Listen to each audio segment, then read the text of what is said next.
Luke chapter 4 and verse number 13. After the devil had finished every temptation, he departed from him for a time. In Luke 4, we read about Jesus' confrontation with Satan in the wilderness, a moment of intense testing, where the enemy brings his strongest temptations against the Son of God.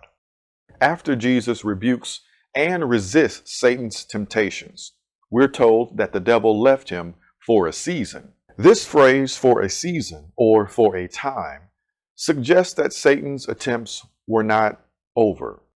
Satan would return to try again, perhaps in subtle ways, throughout Jesus' ministry, and then most intensely at his crucifixion, where he attempted to inflict his ultimate blow. The season of respite Jesus received came only after he had firmly resisted Satan's temptations. Many of us, however, find ourselves longing for rest from the enemy's attacks before we've truly taken a stand against the enemy.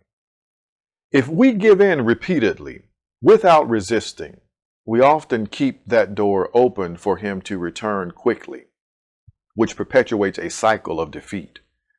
Jesus, on the other hand, models for us what true spiritual strength looks like.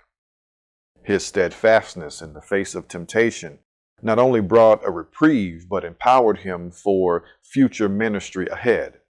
The text tells us that after resisting, he returned to Galilee in the power of the Spirit. His victory over Satan's temptations fortified his resolve, drawing him even closer to the Father and filling him with the Spirit's power. For believers, this scripture offers several reminders. First, Satan's assaults are cyclical. They may leave for a time, but they return in seasons to tempt and to test. Next, resisting these tests as Jesus did strengthens us spiritually.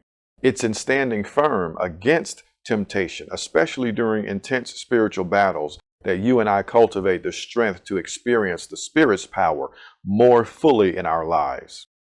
While we may not know how long our seasons of respite will last, the strength and the resolve we gain through every victory will fortify us for the next. Paul's words in 1 Corinthians 10 are encouraging here.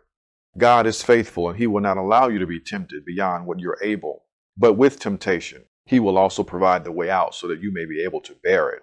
As with Jesus, resisting temptation requires focus, discipline, and faith in God's promises. We are not expected to withstand these trials on our own.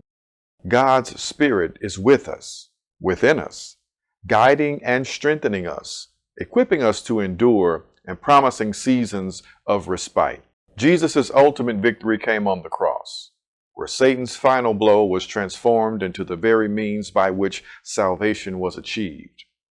And in his resurrection, we find that Satan's best attempts against God's people were ultimately futile.